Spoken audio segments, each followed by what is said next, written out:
नमस्कार दोस्तों, मैं नवीन शुक्ल फिर हाजिर हूँ एक और सनसनीखेज क्राइम स्टोरी के साथ। मैं इस क्राइम स्टोरी को शुरू करूँ उसके पहले एक निवेदन करना चाहता हूँ आप सब से कि अब तक अगर आपने मेरे चैनल को शेयर और सब्सक्राइब नहीं किया है तो कृपया इसे शेयर और सब्सक्राइब ज़रूर कर लें ताकि मेरे सभी लेटेस्ट वीडियो आप तक पहुंचते रहें। मित्रों, आज की कहानी कर्नाटक के बेंगलोर शहर की है। दरअसल दोस्तों, चित्रदुर्ग का रहने वाला 33 वर्षीय रेणुका स्वामी एक दवा कंपनी में काम करता था।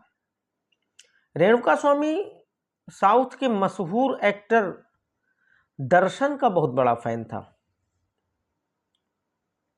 वह दर्शन से जुड़ी लगभग हर चीज़ों की खबर रखता था और दर्शन को भगवान की तरीके मानता था। दोस्तों, 9 जून को कामाक्षी पाल्या एरिया के एक नाले से पुलिस को एक शव बरामद होता है। किसी डिलीवरी बॉय ने पुलिस को सूचना दी कि कुछ कुत्ते एक नाले के पास लाश पड़ी हुई है और कुछ कुत्ते उस लाश को नोच रहे हैं। पुलिस वहां पहुंचती है और उस लाश को बरामद करती है और इसकी जांच शुरू करती है। आसपास के सभी थानों में, सभी एरिया में पता करती है कि किसी की गुमशुदगी की रिपोर्ट तो नहीं आई है। तो पता चलता है कि 8 जून को एक महिला ने अपने बेटे की गुमशुदगी की रिपोर्ट चित्रदुर्ग में दर्ज कराई। पुलिस उस महिला के पास पहुंचती है, उसे शव की शिनाख्त के लिए अस्पताल लेकर आती है और जो बचे खुचे कपड़े थे और जो बाकी सारी चीज़ें थीं वो महिला को दिखाई जाती हैं और महिला उस शव की शिनाख्त अपने बेटे रेणुका स्वामी के रूप में करती है। पुलिस ने इस पूरे मामले की तफ्तीश शुरू की तो पता चला कि रेणुका बेहद सीधा साधा लड़का था। किसी से कोई उसकी दुश्मनी नहीं थी। अपने काम से काम रखना, नौकरी पर जाना और रिटर्न अपने घर आ जाना। फिर रेणुका की हत्या क्यों की गई? अब पुलिस इस जांच में जुटी थी। तभी मित्रों, अगले दिन एक बहुत ही अचंभित करने वाली घटना घटती है। अगले दिन यानी 10 जून को जिस एरिया में रेणुका की लाश मिली थी उस थाने में 3 लोग अचानक आते हैं और आकर ये कहते हैं कि जिस रेणुका की कल आपने लाश बरामद की है उसकी हत्या हम तीनों ने ही की है। अब पुलिस बहुत भौचक्की रह जाती है, बहुत हैरान होती है कि आखिर ये मामला क्या है। अपराध करने के बाद अपराधी बचता है, भगता है और ये तीनों थाने में आकर इस बात को कबूल कर रहे हैं कि इन्होंने ही हत्या की है। खैर, पुलिस ने उन तीनों से हत्या की वजह पूछी तो उन तीनों ने बताया कि रेणुका के साथ उन तीनों का कुछ पैसे का लेन देन था, जिसको लेकर इस बीच में इन लोगों में कहा सुनी हुई, झगड़ा हुआ और उसी को लेकर इन तीनों ने रेणुका की हत्या कर दी। पुलिस के मामले में तो आप सब जानते ही हैं। पुलिस को लगा कि अच्छा खासा बैठा बिठाए ये लोग आ गए, इन्होंने कबूल कर लिया, केस सॉल्व हो गया और पुलिस इस पूरे केस को बंद करने की तैयारी शुरू कर देती है। तभी मित्रों, एसीपी चंदन कुमार इस थाने में पहुंचते हैं और इस केस के बारे में जानकारी मांगते हैं। तो जो वहां के इस मामले के इंचार्ज थे वो सूचित करते हैं, उनको बताते हैं एसीपी साहब को कि 3 लोग अचानक अपनी मर्जी से आ गए और उन्होंने इस हत्या का अपराध कबूल कर लिया है। तो एसीपी साहब को जरा सा शक होती है कि आखिर ऐसा क्या मामला है, क्या वजह हो सकती है कि हत्या करके ये तीनों लोग अपने आप आके अपराध कबूल कर रहे हैं। और उन्होंने उन तीनों से अलग अलग बातचीत करने का फैसला किया। अब एसीपी साहब ने जब उन तीनों से अलग अलग बातचीत शुरू की तो उन तीनों के बयानों में बहुत जमीन आसमान का अंतर था। उन तीनों के बयान अलग अलग थे। अब यहां से एसीपी साहब को शक और गहराया। अब एसीपी साहब ने कहा कि इन तीनों के मोबाइल जब्त करिए, इनकी कॉल डिटेल और इनकी लोकेशन वगैरह ट्रेस करिए और फिर बताइए। अब जब कॉल डिटेल ट्रेस की गई तो मित्रों एक नंबर को देखकर पुलिस फिर से बहुत ज़्यादा हैरान हो गई और परेशान हो गई, क्योंकि वो नंबर जिससे कई बार इनके फ़ोन में फ़ोन आया था और इनकी तरफ से भी कई बार उस फ़ोन में फ़ोन किया गया था, वो नंबर किसी साधारण आदमी का नहीं था। वो नंबर था मित्रों कन्नड़ फिल्म जगत के सबसे कद्दावर अभिनेता दर्शन का। अब ये बात ना तो पुलिस को हजम हो रही थी और ना किसी और को हजम हो रही थी कि ये 2 कौड़ी के लोग और फिर दर्शन से इतना बड़ा हीरो, क्या इनका ताल्लुकात हो सकता है कि 4-4 5-5 बार 72 घंटे के अंदर इतनी वार्ता दर्शन इनसे कर रहे हैं और ये दर्शन से कर रहे हैं। खैर पुलिस का शक और गहराया और पुलिस ने जब इनकी लोकेशन ट्रेस की तो पता चला कि पिछले 72 घंटों में इन तीनों अपराधियों और दर्शन की लोकेशन कई बार एक साथ ही थी। ये एक साथ ही कई बार पाए गए। अब एसीपी ने दोबारा उन तीनों को पूछताछ के लिए बुलाया और अपने ढंग से सख्ती से पूछताछ शुरू की तो इन तीनों में से एक व्यक्ति टूट गया और उसने मित्रों पूरी घटना को सिलसिलेवार तरीके से बताना शुरू किया। दरअसल मित्रों कन्नड़ फिल्म स्टार दर्शन शादीशुदा और एक पिता के बाप हैं, लेकिन एक बार इनकी पत्नी और इनके बीच में एक झगड़ा हुआ था जिसे लेकर दर्शन को जेल भी जाना पड़ा था, लेकिन बाद में इन दोनों लोगों में सुलह हो गई और वो पूरा मामला पीछे छूट गया। लेकिन इसी दौरान एक मॉडल और एक्ट्रेस जो खुद भी शादीशुदा थी, एक बच्ची भी है उसके, पवित्रा गौड़, वो दर्शन के संपर्क में आती है। असल में दर्शन को अपनी किसी एक पिक्चर के लिए एक नए चेहरे की तलाश थी, तो पवित्रा उसी सिलसिले में दर्शन से मिली थी। उस पिक्चर में पवित्रा का सिलेक्शन तो नहीं हो पाया, लेकिन वो दर्शन के बहुत करीब आ गई और लोग बताते हैं कि धीरे धीरे इन दोनों में प्यार हो गया। इस मामले के कुछ दिन पहले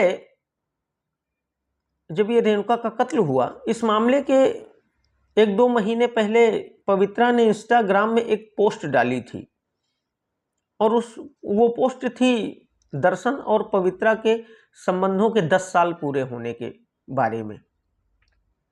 इस खबर से चूंकि दर्शन की एक बड़ी फैन फॉलोइंग है, तो कुछ फैंस तो उन्होंने स्वीकार कर लिया कि चलिए जो है ठीक है, लेकिन कुछ फैंस ऐसे थे जिन्हें ये बात बुरा लगी। उन्हें लगा कि दर्शन अपने परिवार को इस तरीके धोखा नहीं दे सकते हैं और ये पवित्रा है जो महिला, ये उनके परिवार को खत्म करना चाहती है। इसी बात को लेकर रेणुका स्वामी चूंकि दर्शन को भगवान मानता था, उनका बहुत बड़ा फैन था, तो ये बात उसे भी बहुत बुरी लगी और उसे लगा कि पवित्रा दर्शन का परिवार नष्ट कर देगी। इसी बात को लेकर रेणुका स्वामी ने पवित्रा की पोस्ट पर उन्हें उल्टे सीधे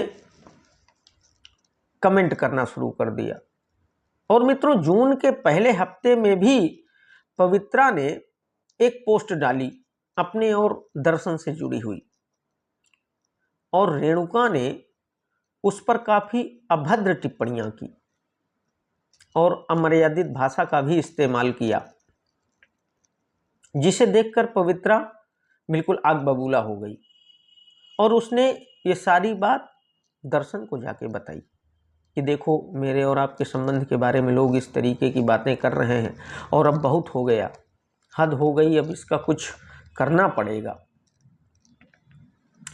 पवित्रा के बहुत उकसाने के बाद दर्शन ने रेणुका को सजा देने का फैसला कर लिया। क्योंकि दर्शन एक मशहूर एक्टर, हीरो, तो उनके बहुत सारे फैन फॉलोइंग्स भी होते हैं। उनमें से कुछ लोग फैंस ग्रुप भी चलाते हैं। इन्हीं में से एक फैंस क्लब चलाने वाले थे रविशंकर। दर्शन की और रविशंकर की बात हुई। दर्शन ने रेणुका के बारे में जानकारी इकट्ठा करने के लिए कहा। रविशंकर ने रेणुका की पूरी जानकारी इकट्ठा की और फिर इन लोगों ने पैसे के लालच में एक खतरनाक प्लान बनाया। दरअसल दर्शन ने इन्हें रेणुका की हत्या के बदले में 50 लाख रुपए देने और पूरे मामले को संभाल लेने का वादा किया था। फिर मित्रों 8 जून को ये लोग रेणुका से मिलते हैं और चूंकि रेणुका दर्शन को भगवान मानता था तो वो उनसे मिलने के लिए भी बहुत बेकरार था और ये फैंस क्लब चलाते थे। तो इन्होंने कहा कि हम तुम्हें रेणुका से चलिए आज मिलवाते हैं और इन्होंने एक कैब बुक की और रेणुका को लेकर बेंगलोर के एक शेड में लाकर छोड़ देते हैं। वो शेड दरअसल दर्शन के चाचा का था, जिसमें खींची हुई गाड़ियां खड़ी होती थीं। शेड में पहुंचते ही मित्रों इन लोगों ने लाठी डंडों से, बेल्ट से, लोहे की राड से रेणुका को बेरहमी से पीटना शुरू कर दिया। अब रेणुका को यह बात समझ में ही नहीं आ रही थी कि आखिर उसका कसूर क्या है, उसको इतना क्यों मारा जा रहा है और इन लोगों का व्यवहार सडनली इतना कैसे बदल गया। रेणुका बार बार इनसे पूछे जा रहा था कि आखिर मेरा अपराध क्या है, मेरी गलती क्या है, आप क्यों मुझे इस तरीके मार रहे हैं। मित्रों कुछ देर बाद ही दर्शन वहां पहुंच जाता है और दर्शन को देखकर रेणुका बहुत तसल्ली की सांस लेता है। वो अपने सारे जख्म और दर्द भूल जाता है। उसे लगता है कि मेरा हीरो आ गया, मेरा भगवान आ गया जो अब मुझे बचा लेगा।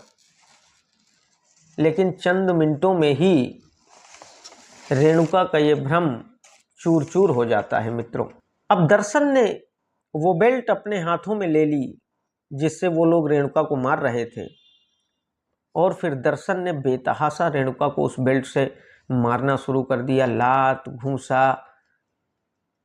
और तब तक दर्शन रेणुका को मारता रहा जब तक वो थक नहीं गया। रेणुका को बांधकर मित्रों बिजली के करंट दिए गए,